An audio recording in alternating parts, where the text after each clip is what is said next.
Dans une famille, on prend très tôt une place. Sans s'en rendre compte, on peut être celui qui s'adapte, celui qui rassure, celui qui se tait. Et ces rôles ne restent pas dans l'enfance. Ils peuvent continuer à agir sur nous quand on est adulte, que ce soit dans nos réactions, dans nos relations, dans nos blocages, et parfois même dans notre corps, surtout après avoir vécu des épreuves comme un deuil. Aujourd'hui, j'avais envie de vous parler de ces rôles invisibles dans la famille. Pas pour juger nos parents ni de se poser en victime, mais pour comprendre et surtout se demander, aujourd'hui, on en fait quoi? Pour en parler, j'ai invité Laurence Vaton. Laurence accompagne des personnes qui se sentent bloquées dans leur vie à sortir des schémas répétitifs et à reprendre leur pouvoir personnel. Dans cette vidéo, on va parler de choses très concrètes, comment ces rôles se sont mis en place dans la famille, quels effets ils ont sur nous psychologiquement et physiquement, et surtout, comment avancer sur la voie de la résilience avec tout ça. Si vous avez parfois l'impression de rester coincé dans un rôle, si certaines de vos relations familiales ne vous conviennent pas, je vous invite vraiment à regarder cette vidéo jusqu'au bout car ça va certainement vous intéresser. Bonjour Laurence. Bonjour Audrey. Alors Laurence, je suis vraiment contente de t'accueillir aujourd'hui. Tu es thérapeute, tu accompagnes des personnes qui se sentent bloquées dans leur vie et qui vivent des répétitions, des difficultés émotionnelles ou relationnelles, parfois après des moments difficiles. Ce que j'aime beaucoup dans ton approche, c'est que tu pars toujours de la personne et de là où elle en est. Tu ne plaques pas de méthode, tu ne forces rien, tu accompagnes chacun à son rythme en l'aidant à retrouver ses propres ressources, de la confiance et plus de mouvement dans sa vie. Tu travailles beaucoup sur les relations familiales, la place qu'on prend, l'équilibre entre donner et recevoir, et les blocages qui peuvent parfois se ressentir aussi dans le corps. Et c'est pour ça que j'avais très envie de t'inviter aujourd'hui, pour qu'on parle ensemble des rôles invisibles dans la famille. Alors, quand on parle de rôles invisibles, de quoi parle-t-on concrètement et comment ces rôles se mettent-ils en place dans une famille, souvent sans que personne ne s'en rende vraiment compte? Alors, je vais répondre à cette question, mais déjà, je voudrais te remercier de m'avoir invitée et je suis très contente aussi d'en parler avec toi parce que ces rôles, finalement, c'est très, très présent dans énormément de familles. Alors, quand on parle de rôles invisibles, bah oui, ce sont en fait des façons d'être, des comportements que l'enfant va mettre en place. Et ça va dépendre d'un tas de choses dont on va parler. Pourquoi invisible? Bien, parce que personne n'en a conscience, encore moins l'enfant, bien sûr, puisqu'il est en bas âge, et en général, les parents non plus. Donc, il va prendre une position ou une fonction ou donc un comportement implicite dans la famille par rapport donc à la dynamique de la famille. Est-ce que tu veux que je te donne par exemple des exemples? Ouais, Ce des sera peut-être exemples. Ouais, plus pour que ce simple. soit plus parlant, ouais. Voilà. Alors c'est pas des étiquettes, hein, oh toi tu es nul ou toi tu es comme ci comme ça. C'est pas ça. Hein. C'est vraiment des modes de fonctionnement relationnel. Par exemple, tu vas avoir l'enfant parfait. Donc l'enfant parfait, c'est celui qui doit exceller et cacher ses émotions. C'est celui qui va être responsable, qui va comprendre très vite que dans sa famille, c'est important d'avoir une image extérieure, une belle image extérieure. Donc il va être cette fierté extérieure.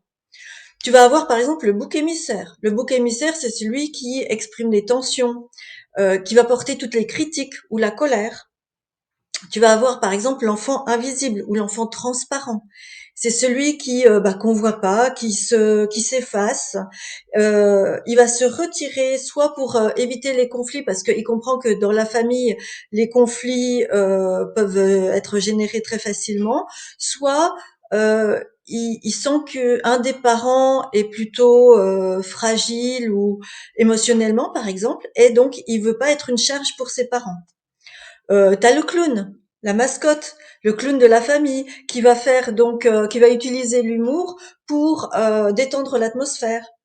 Et puis un autre exemple très courant aussi, c'est le parent inversé. C'est aussi le soignant qui lui va s'occuper des autres au détriment de ses propres besoins. Il va vraiment s'oublier et puis en s'occupant des autres. Donc ces rôles sont plutôt invisibles parce qu'ils sont pas formalisés. Personne n'a dit bah toi tu vas faire être comme ça ou faire ça, mais ça va se mettre en place au sein de la famille et d'autant plus quand il y a des familles qu'on appelle dysfonctionnelles. D'accord. Donc en fait, ce serait un rôle que l'enfant prend naturellement, de par, j'ai envie de dire, de par ce qui se passe en fait autour de lui, ce qu'il ressent, mais qui correspond pas forcément à son caractère naturel ou à sa, j'ai envie de dire, à ce qu'il serait s'il était, en gros, s'il était dans une autre famille, il serait peut-être pas forcément comme ça. C'est-à-dire le clown, est-ce qu'il serait forcément aussi le clown dans une autre famille ou que... Alors, forcément, c'est difficile à dire, mais c'est vrai que ça va être une ressource hyper intelligente hein, que l'enfant utilise pour faire face à son environnement et pour attirer le plus possible l'amour ou l'attention de ses parents. Ah oui, donc je suis en train de me dire, ce serait peut-être plutôt un trait de caractère qui serait peut-être exacerbé par... non? Il y a de tout. Ça peut être un trait de D'accord. caractère comme par exemple le clown, ça peut être un trait de caractère exacerbé, mais ça peut être aussi simplement pour faire face à l'environnement quand l'environnement est trop insécurisant. Et donc du coup, ça va être quelque chose qui est assez loin de sa personnalité.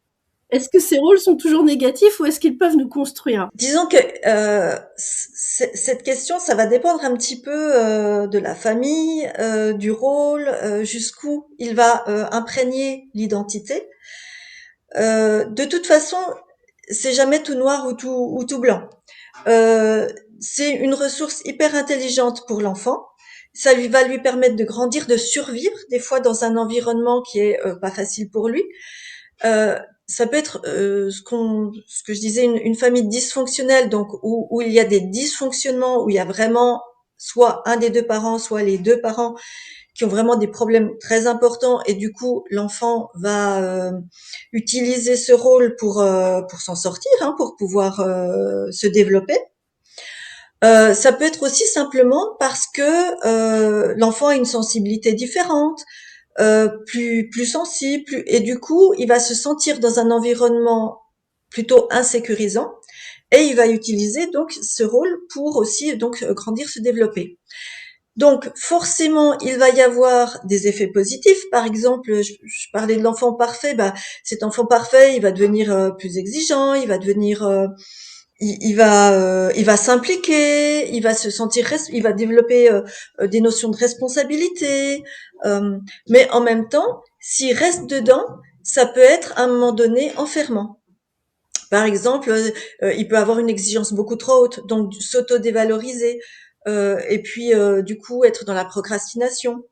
Et en fait, pour chacun des rôles, il y a il y a des atouts qu'il va pouvoir développer, et puis, il y a des choses qui sont aussi, qui peuvent être à un moment donné enfermantes, surtout une fois adulte, s'il n'a pas réussi à assouplir ce rôle. Et qu'est-ce que tu entends par famille dysfonctionnelle? Ça fait plusieurs fois que tu le dis. Alors c'est quoi pour toi une famille dysfonctionnelle? Et petite question en plus, est-ce qu'une famille qui est dysfonctionnelle l'est tout le temps? Ou est-ce qu'on peut aussi être dysfonctionnel juste à un moment parce qu'il se passe quelque chose? Est-ce que c'est dans ces cas-là, t'appelles aussi ça les familles dysfonctionnelles ou pas? Alors, une famille dysfonctionnelle, la définition, c'est une famille où comment dire, l'environnement est insécurisant pour le développement d'un enfant. Donc, un enfant va se sentir insécurisé, donc il va développer un rôle, comme on a dit, et il va mettre en place enfin, plein de ressources pour grandir. Donc concrètement, ce qu'on entend, les cas les plus extrêmes, ça va être des parents maltraitants. Alors c'est un ou des parents hein, maltraitants psychologiquement ou et violemment. Donc Physiquement, voilà, ouais. des enfants physiquement, des enfants battus ou autres. Mais comme je te disais, ça peut être aussi des fois très subtil, comme des personnes qui, comme ça, apparemment, n'ont rien à reprocher à leurs parents, mais qui se sont quand même sentis en insécurité et qui, du coup, n'ont pas pu développer une estime et une confiance en eux suffisamment importante pour, enfin, pour être bien dans leur vie, en fait. Et ben, est-ce que tu as justement quelques exemples aussi de choses où c'est plus subtil? Parce que c'est vrai que quelqu'un qui se fait violenter, bon, je pense que là, tout le monde le sait lui-même aussi, qu'il était dans une famille dysfonctionnelle, ça, je veux dire, y a pas vraiment de sujet dessus. Par contre, quand c'est plus subtil, on ne sait pas. Puis même mettre le mot dysfonctionnel, c'est pas forcément évident. Est-ce que tu as des exemples? Et, et, et même quand il y a quand même de la violence, ne serait-ce que psychologique, les gens n'en ont pas tout le temps conscience parce que quand tu grandis dans une famille comme ça, eh ben c'est ton repère, cette famille-là. Ouais. Donc pour toi, c'est normal. Donc qu'un parent, par exemple, te fasse des réflexions, te dévalorise, eh ben parfois ça peut être vécu comme une norme. Donc même là, déjà, c'est pas toujours évident de mettre le mot de maltraitance, surtout quand on te dit ah mais c'est pour ton bien. Oui, oui, et puis Hein. après, j'imagine que c'est une question de curseur. Enfin, c'est pas parce qu'on a dit une fois une phrase comme ça que la famille est forcément dysfonctionnelle. Par contre, j'imagine que si c'est tout le temps, tous les jours, enfin à répétition, bon, Ou par exemple un des parents qui est malade ou qui est absent, est très absorbé par son travail. Ou un des parents, alors malade, une maladie physique ou dépressif. Il va pas être là psychiquement pour son enfant. Donc tout ça, ce sont des environnements insécurisants pour l'enfant. Et par exemple, des adultes que j'accompagne vont parfois mettre quand même un de leurs parents sur un piédestal, alors qu'ils viennent d'une famille dysfonctionnelle, mais ils en ont vraiment pas conscience au départ. oui, ce que tu dis aussi, c'est que, enfin, là, ce que j'entends, et la nuance est quand même hyper importante, c'est que justement, on peut être dans une famille dysfonctionnelle où le parent n'a pas créé volontairement une situation. Parce que quand tu parles de maladie, de dépression, je veux dire, le parent est aussi, enfin, victime, enfin, il subit, en tout cas, aussi cette situation. Et donc, c'est pas forcément le parent qui, je veux dire, par négligence ou par méchanceté, je grossis le trait volontairement, a créé une famille dysfonctionnelle. Ce que tu dis, c'est que tout le monde peut subir aussi cette situation, enfin, de ce que j'entends. Ah oui, tout à fait. Par exemple, là, j'accompagne des personnes euh, qui ont un frère ou une sœur handicapés, par exemple. Bon, bah, du coup, l'attention des parents était beaucoup sur cette sœur ou ce frère. Et du coup, bah, ce sont des enfants qui ont été souvent des enfants transparents, parce qu'ils voulaient pas être une charge Oui, supplémentaire pour leurs parents. oui, donc ils se sont d'eux-mêmes aussi effacés en se disant, bon, ils ont déjà pas mal de Ben, soucis, ils ont déjà pas mal à faire voilà. avec Alors, un ils tel. se sont d'eux-mêmes, et puis parce qu'en fait, un enfant, alors déjà, la famille, on peut le avoir d'un point de vue systémique. C'est un système, comme tout système biologique, qui tend à garder son équilibre. Donc, comme le corps, notre corps, il tend toujours à garder la même pression artérielle, la même température, etc. Et ben, une famille, ça va être la même chose. Il va y avoir un équilibre, qu'il soit bancal ou pas, j'allais dire. Dans les familles dysfonctionnelles, ben oui, s'il y a maltraitance, c'est quand même cet équilibre-là que la famille va choisir de garder. Et disons que le système a besoin de stabilité. Donc l'enfant va le ressentir et va s'adapter dans ce système-là. Donc il y a ça d'une part. Il y a d'autre part que les enfants captent très très tôt quelles sont les attentes des parents, même si les parents ne les expriment pas, les attentes implicites. Donc ils vont capter très tôt que maman est fatiguée, qu'elle est pas bien, donc il faut pas lui en rajouter, par exemple, dans l'histoire des enfants invisibles, transparents. Donc pour pas être une charge pour ce parent. Il va, par exemple, prendre en charge des frères et sœurs s'il voit que maman ou papa sont très occupés par leur travail. tu vois, et devenir donc le parent inversé, voire même devenir prendre en charge même le parent malade. Alors prendre en charge, c'est peut-être beaucoup dire, mais vraiment lui apporter du soutien, de l'aide, essayer de Bah, s'en le occuper quoi, de lui s'en apporter occuper un le verre plus. d'eau, enfin tout ce qu'il peut Ouais, faire, puis ça peut être essayer de le faire rire, essayer de voilà, de lui changer les mmh. idées, essayer enfin plein de choses. Oui, oui, puis ce qui fait aussi, j'ai envie de dire, partie de la famille dans le sens, c'est-à-dire que il me paraît, normal aussi que, ben, là, je vais prendre l'exemple d'un petit garçon, aille apporter un verre je pense qu'il a envie aussi d'apporter un verre d'eau à sa maman, par exemple, qui est malade, qu'il a envie de la faire rire, ce qui rejoint ce que tu dis, les rôles invisibles, les sortes de capes, qu'on met soi-même, en fait. Oui, et puis les enfants savent très bien, inconsciemment, qu'ils ont besoin de leurs parents pour survivre. Donc c'est ça aussi où là c'est insécurisant pour eux parce qu'ils voient que le parent ou soit n'est pas là, soit va pas bien, soit carrément est maltraitant. Et ils savent pourtant qu'ils ont besoin d'eux pour survivre. Donc ça peut être aussi très insécurisant. Mais euh, effectivement, ça va être naturellement l'enfant va faire ça et ça peut vraiment marquer sa personnalité.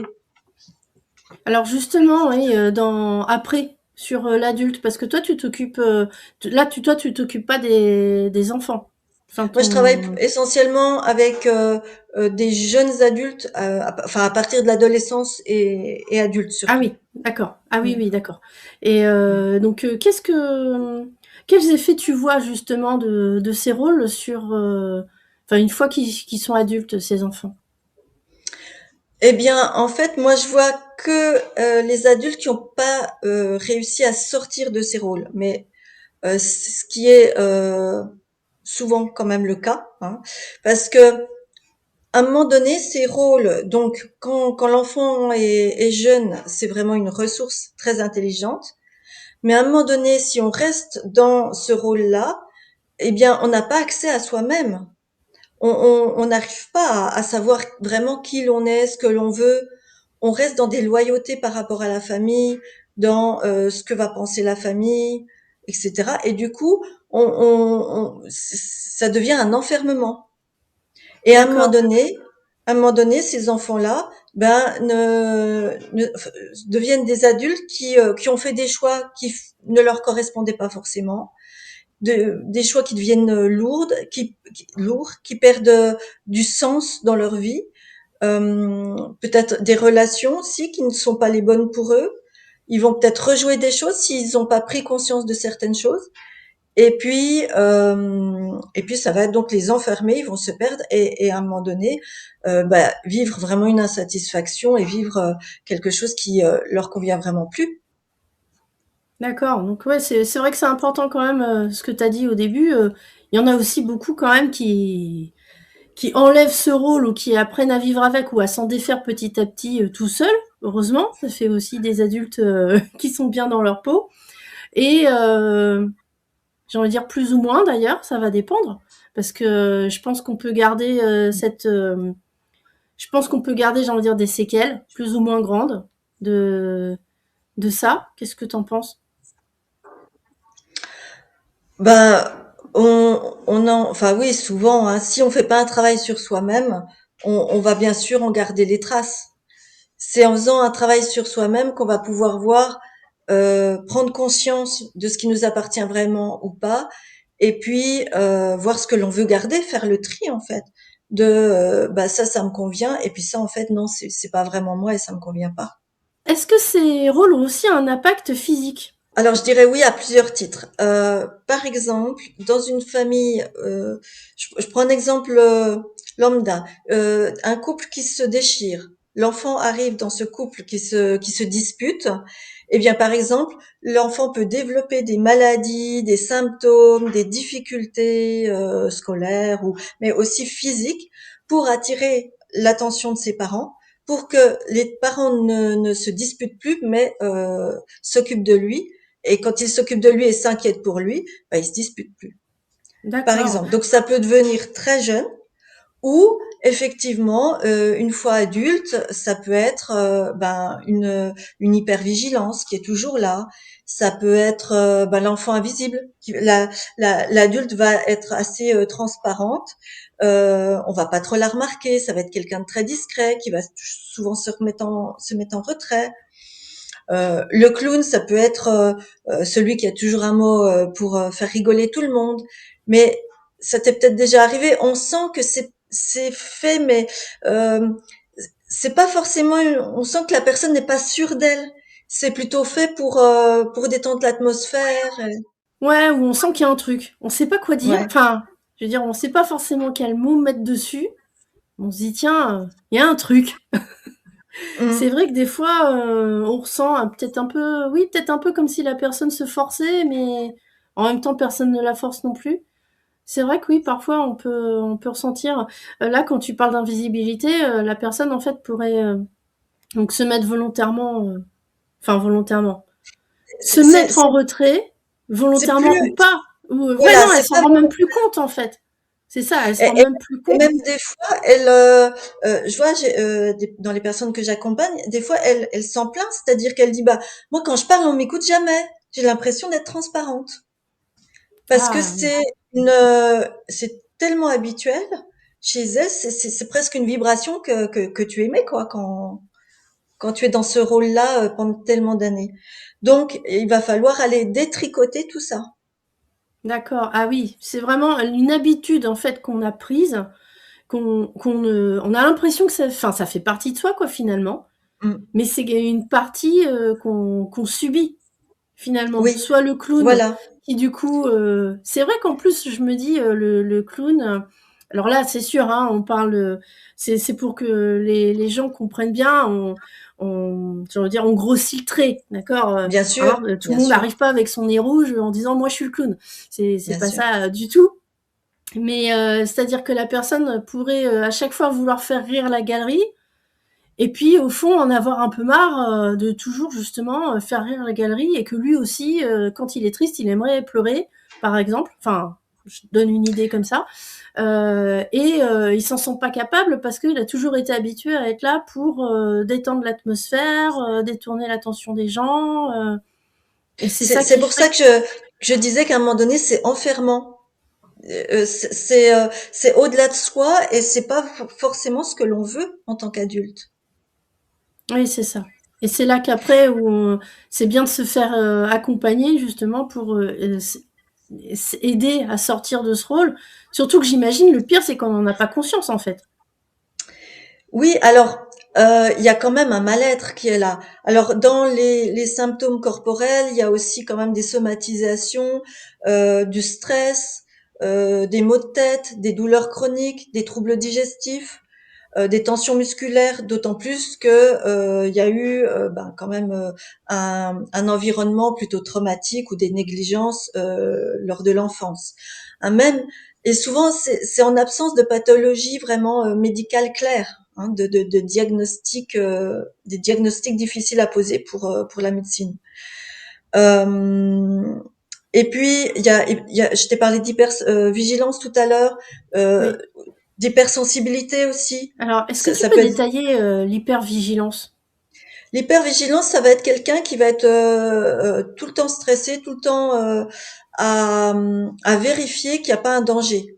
Ça peut être quelqu'un qui a peur de tout. Ça peut être D'accord. quelqu'un qui réagit tout de suite dès qu'il y a quelque chose d'inhabituel, qui est toujours en vigilance de se dire mais qu'est-ce qui va pouvoir m'arriver quoi. Ah oui, donc là, c'est vrai que je me dis la difficulté, enfin, c'est subtil quand même entre être en hypervigilance et avoir peur. Enfin, c'est que d'un côté, t'as peur, mais je veux dire, on pourrait vite se dire, ah, c'est quelqu'un de peureux, plutôt que c'est quelqu'un en hypervigilance. Alors ça dépend comment ça se manifeste. L'hypervigilance, ce sont des réflexes aussi, hein.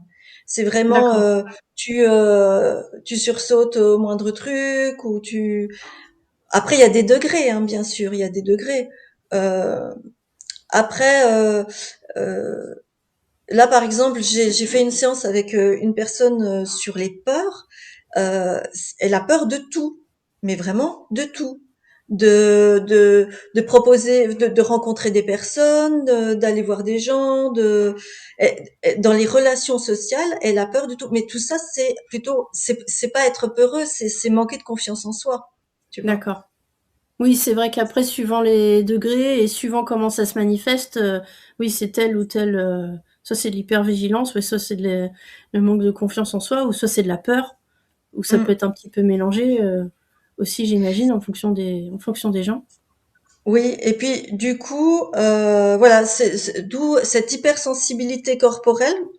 Euh, Avec aussi une grande sensibilité alors une hypersensibilité hein, aux émotions et puis à tous aux ressentis corporels. Ou alors il y a des gens qui se coupent complètement de leurs ressentis corporels parce que c'est trop. Et donc, comment ils viennent pour toquer à ta porte, en fait? Enfin, je veux dire, quel est le cap, où ils se disent: «Ah, j'ai quelque chose, il faudrait que tu vois, il faudrait que je me fasse accompagner, il faudrait que je me fasse aider parce que je me dis, là, on parle de choses où dans l'enfance, on a vécu certaines choses, ça nous semble complètement habituel, on se rend même plus compte. Comment on fait justement pour se dire, ah, j'ai quelque chose à ce niveau-là, il faudrait que j'aille voir quelqu'un ou Eh bien, dans les personnes que j'accompagne, je vois que c'est à un moment donné, elles en peuvent plus.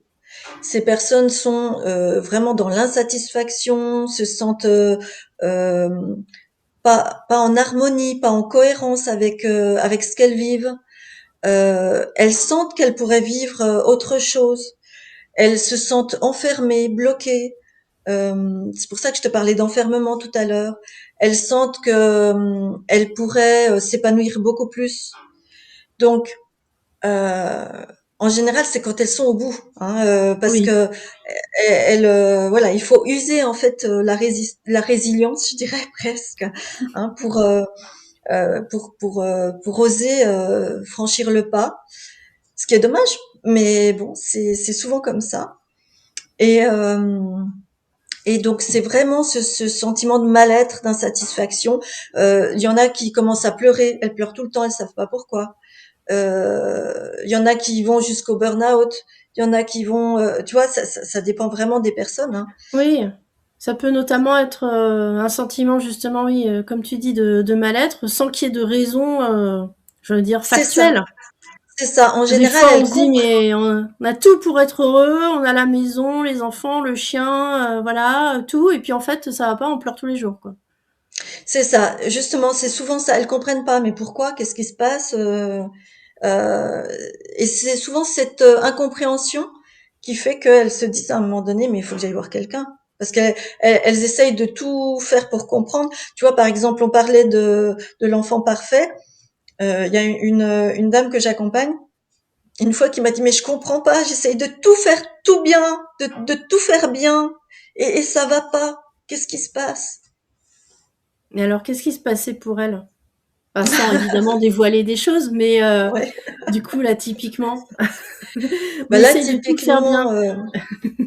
typiquement, c'est vraiment une enfant enfin, à la fois transparente, à la fois l'enfant parfaite, qui veut être parfaite pour faire plaisir à ses parents, et à la fois transparente parce que dans la famille, il y avait un souci qui faisait que Fallait pas déranger, quoi. Enfin, fallait fallait qu'elle se pas fasse déranger. petite. Voilà. Ouais. Elle s'est pas autorisée à être elle-même. Elle voulait pas prendre trop de place. Elle voulait tout faire bien pour que ses parents soient contents d'elle. Euh, et elle est restée dans ce rôle de petite fille sage. Et aujourd'hui, justement, parce qu'aujourd'hui, elle vit plus avec ses parents, cette personne-là. Non, bien Donc sûr. aujourd'hui, elle essaye de tout faire bien. Et elle se dit que ça va pas. Mais en fait, ça va pas au fond d'elle. C'est ça? Ça va pas au Ou fond d'elle.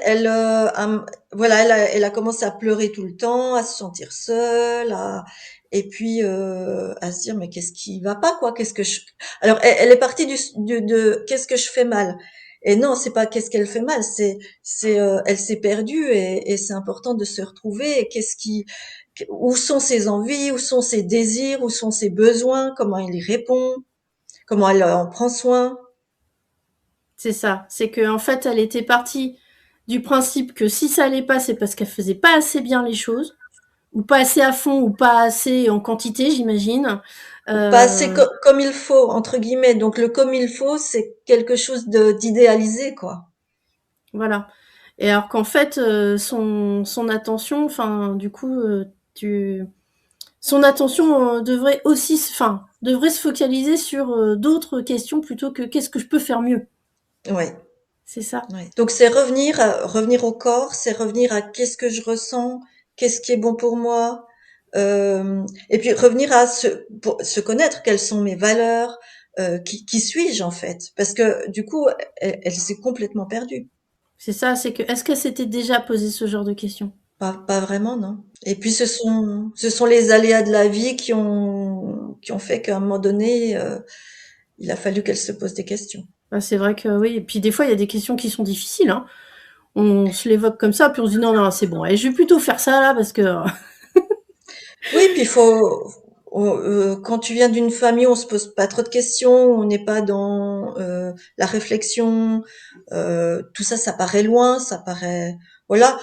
Elle, dans la façon de penser, dans ses croyances, c'est ok, bah voilà, je vais me marier, je vais avoir des enfants, et puis la vie va continuer, je vais avoir mon travail, et puis voilà, et puis, sauf que des fois dans la vie, il se passe des choses qui font que tout d'un coup, tu te dis, mais ouais, où je suis là, qui je suis, qu'est-ce qui se passe et qu'est-ce que je veux. ouais, c'est ça. Qu'est-ce que je veux, ouais. Mm. Mm. Alors, dis-moi, comment parler de ces rôles sans tomber dans la culpabilisation des parents? Ça, c'est vrai que ça, c'est pas évident, hein. Ouais. Alors, euh, des fois, c'est tellement subtil. Tu vois, par exemple, une mère dépressive, on peut pas lui en vouloir. Mm. C'est pas de sa faute. Bah non. Donc, en même temps, on va la comprendre, on peut la mettre sur un piédestal, et en même temps, intérieurement, on peut être en colère. Sauf que l'enfant s'interdit d'être en colère contre ses parents. Donc, ce que je voudrais dire, c'est s'il y a de la colère, de la rage, voire de la haine contre ses parents, c'est ok.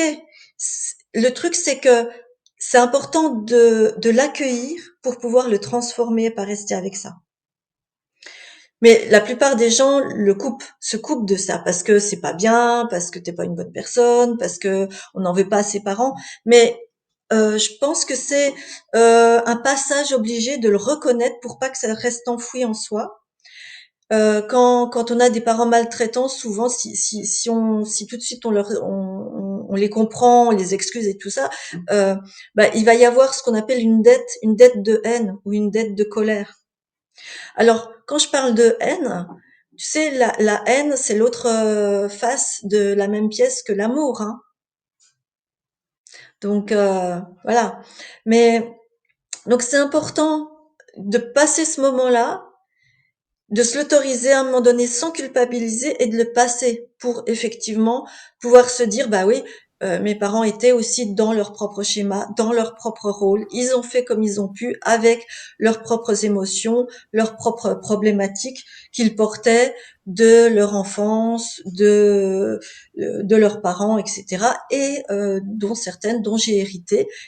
Mais moi, je fais ce pas-là de conscience pour en sortir et pour que tout ça ne soit plus quelque chose qui alourdisse et qui t'enfonce, mais pour que ça devienne une force, une conscience que tu peux utiliser à bon escient. Et donc, justement, le fait de comprendre tout ça, parce que j'imagine que du coup, dans tes accompagnements, bah, tu parles beaucoup des parents, enfin, et de leur enfance, de tout ça.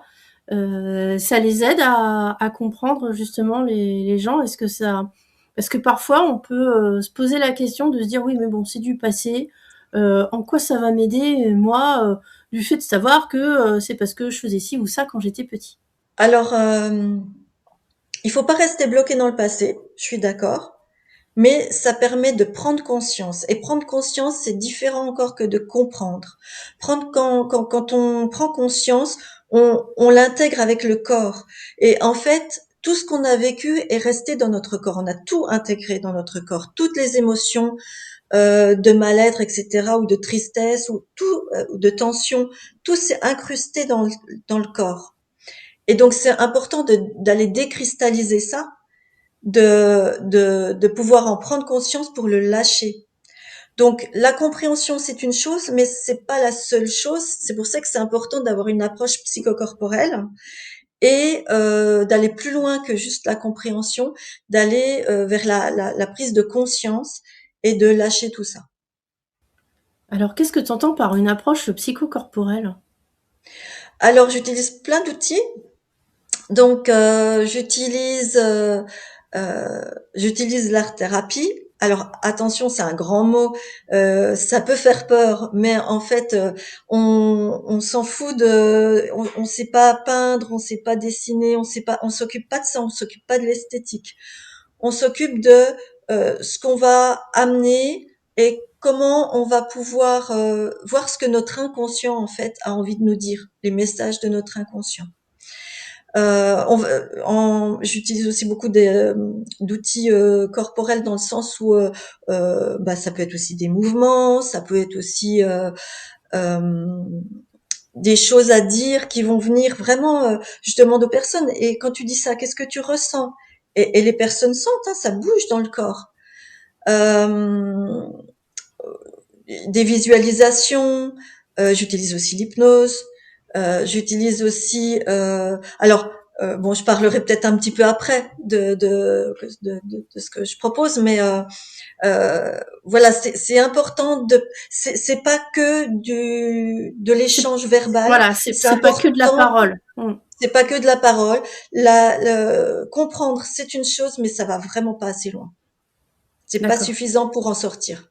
Peut-on reconnaître que certaines choses nous ont fait souffrir tout en restant dans la gratitude de ce qui nous a été transmis? C'est une belle question, ça, je trouve, parce que, ben oui, oui, bien sûr, on peut. Ça peut être un cheminement. C'est pas, c'est ce que je disais tout à l'heure. On peut ressentir de la colère, etc. Mais après, il s'agit d'en sortir et de voir ce qui a été bon pour nous ou ce que on peut en retirer et ce qui fait de partie de l'ordre des croyances limitantes qu'on ne veut plus ou des choses qui nous limitent, qui sont lourdes et qu'on ne veut plus. Et ça c'est le tri. Moi j'appelle ça faire le tri et enfin c'est vraiment important de le faire.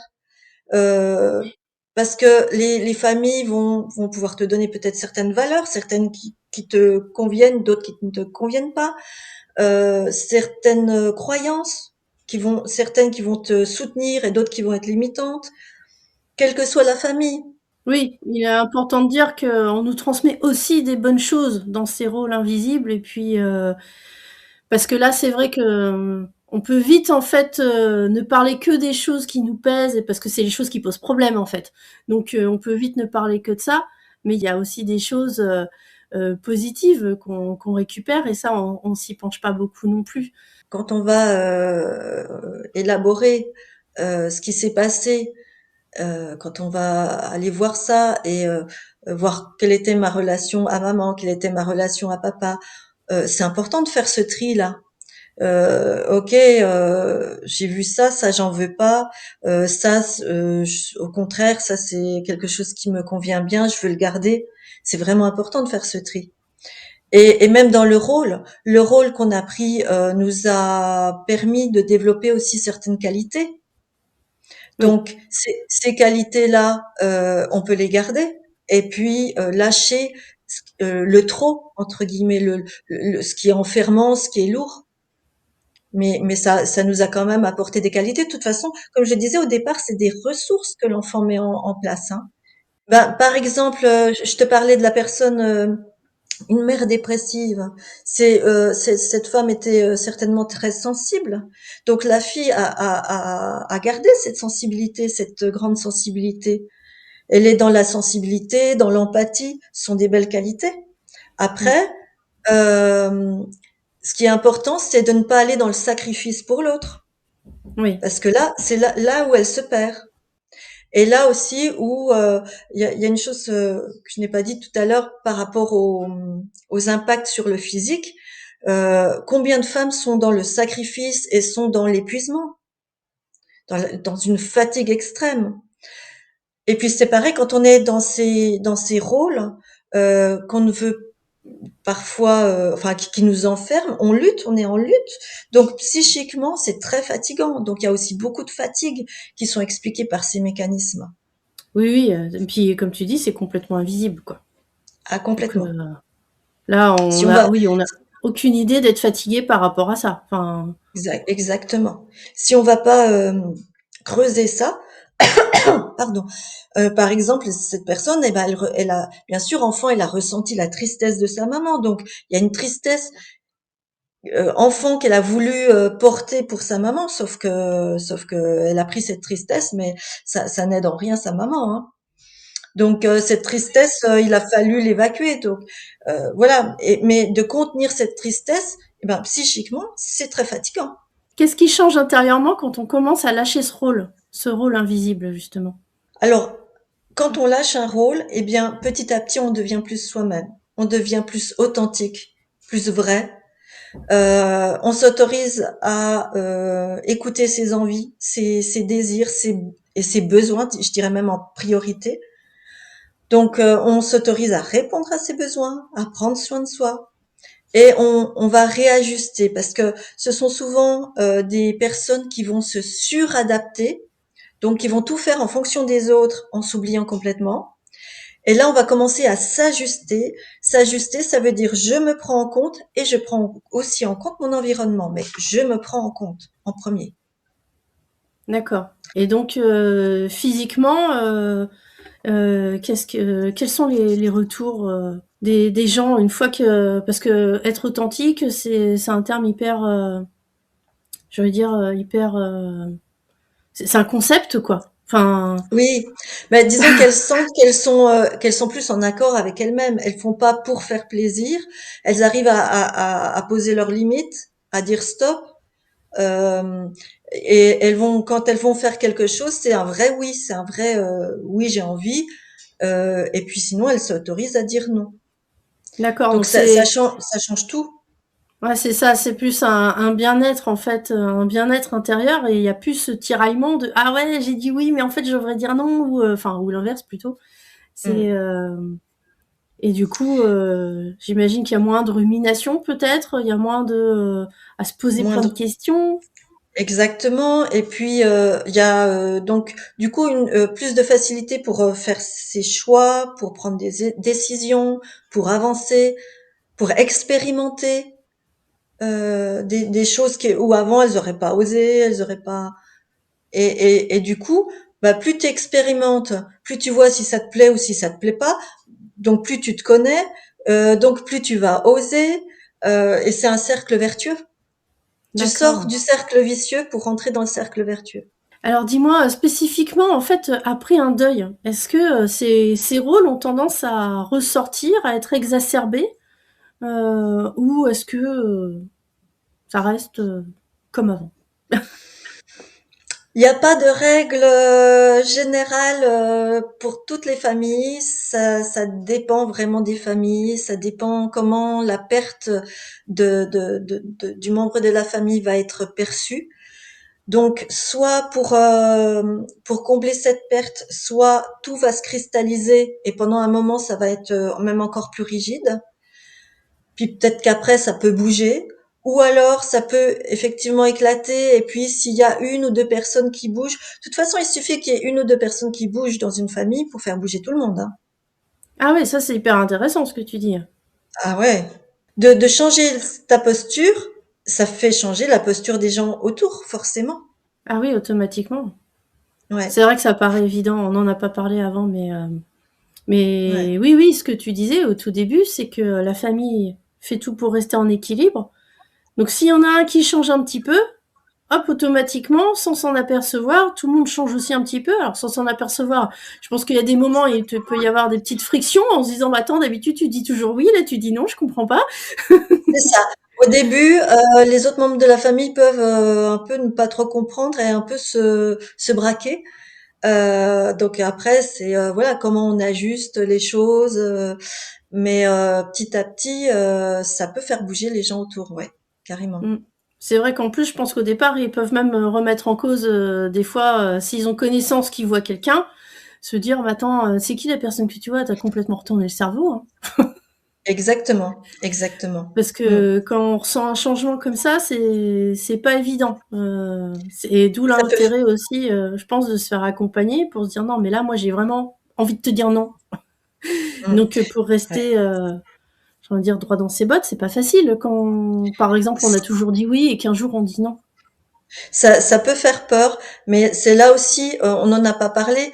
Il y a aussi beaucoup de personnes qui vont avoir aussi des relations qui vont être soit dans la dépendance affective, soit voire même des relations toxiques.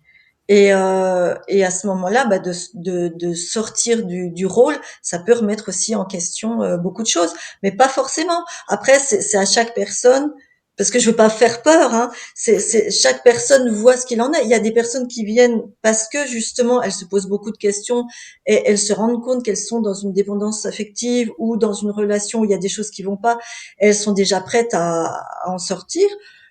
Ou il y a des personnes dont c'est pas le cas, hein. C'est pas une généralité. Oui, oui, Voilà, c'est pas parce qu'on sort d'un rôle que ça y est, on va divorcer, on voit plus ses parents et voilà. c'est fini, quoi. Enfin, Pour moi, c'est important. C'est pas la révolution. C'est pas il s'agit pas de faire la révolution. Il s'agit d'évoluer pour se retrouver et pour bah, retrouver de la sérénité et de l'enthousiasme et de la légèreté. Parce que souvent, ce sont des personnes qui manquent de légèreté ou c'est lourd pour elles. ouais. Oui, c'est pour ça qu'elles viennent parce que justement, elles se sentent pas bien, quoi. Donc, Bah oui. Mm. Mm. alors, bah, dis-moi justement, alors qu'est-ce que tu proposes concrètement aux personnes qui viennent te voir, hein? Alors, je propose des séances individuelles, soit en visio, soit en présentiel.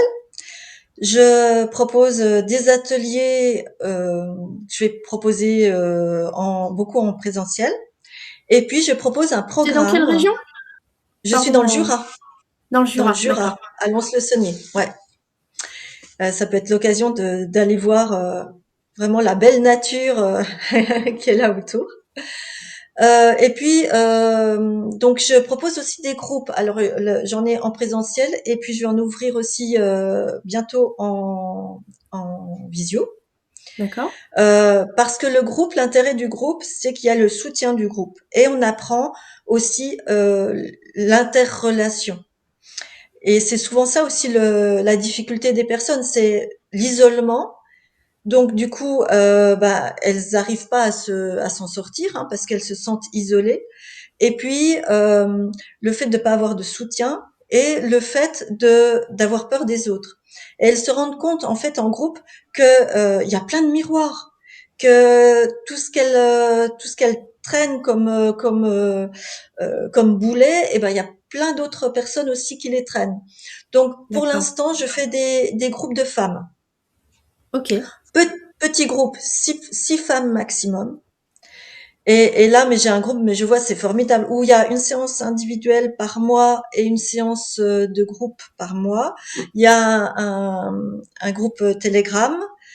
Et puis, donc, il y a à la fois ces moments où on se retrouve, il y a du travail personnel, il y a aussi une boîte à outils, donc je leur propose des vidéos, des choses comme ça.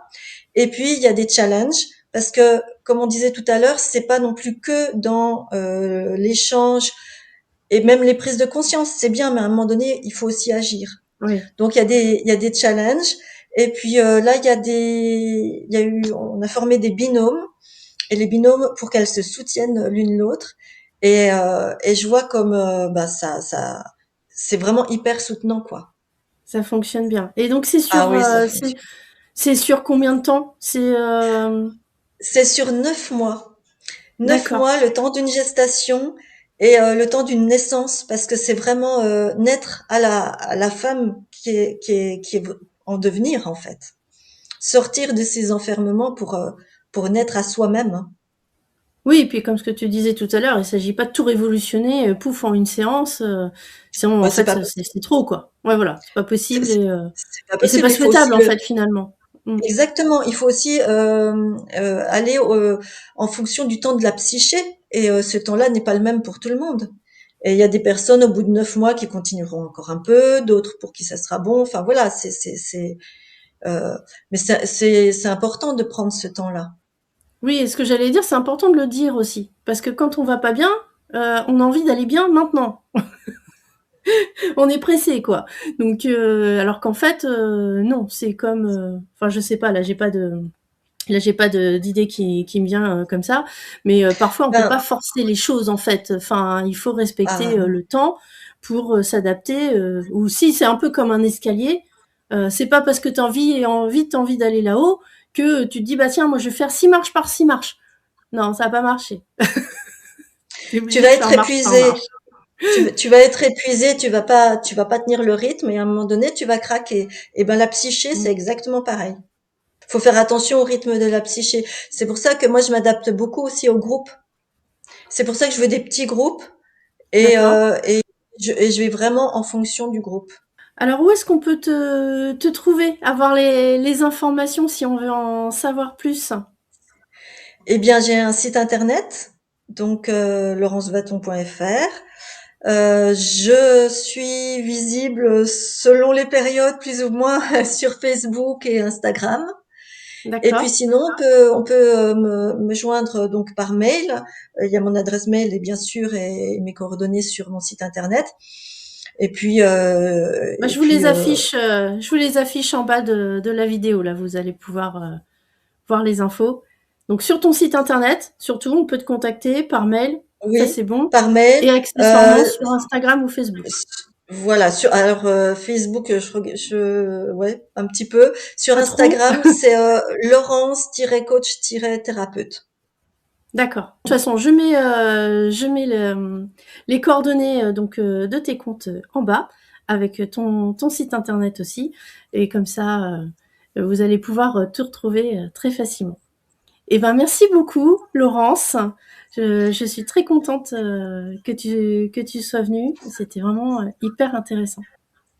Bah, merci à toi, vraiment un grand merci pour toutes ces interviews que tu fais. Et j'ai été enchantée de répondre à tes questions. Merci. À bientôt. Au revoir. À bientôt. Au revoir.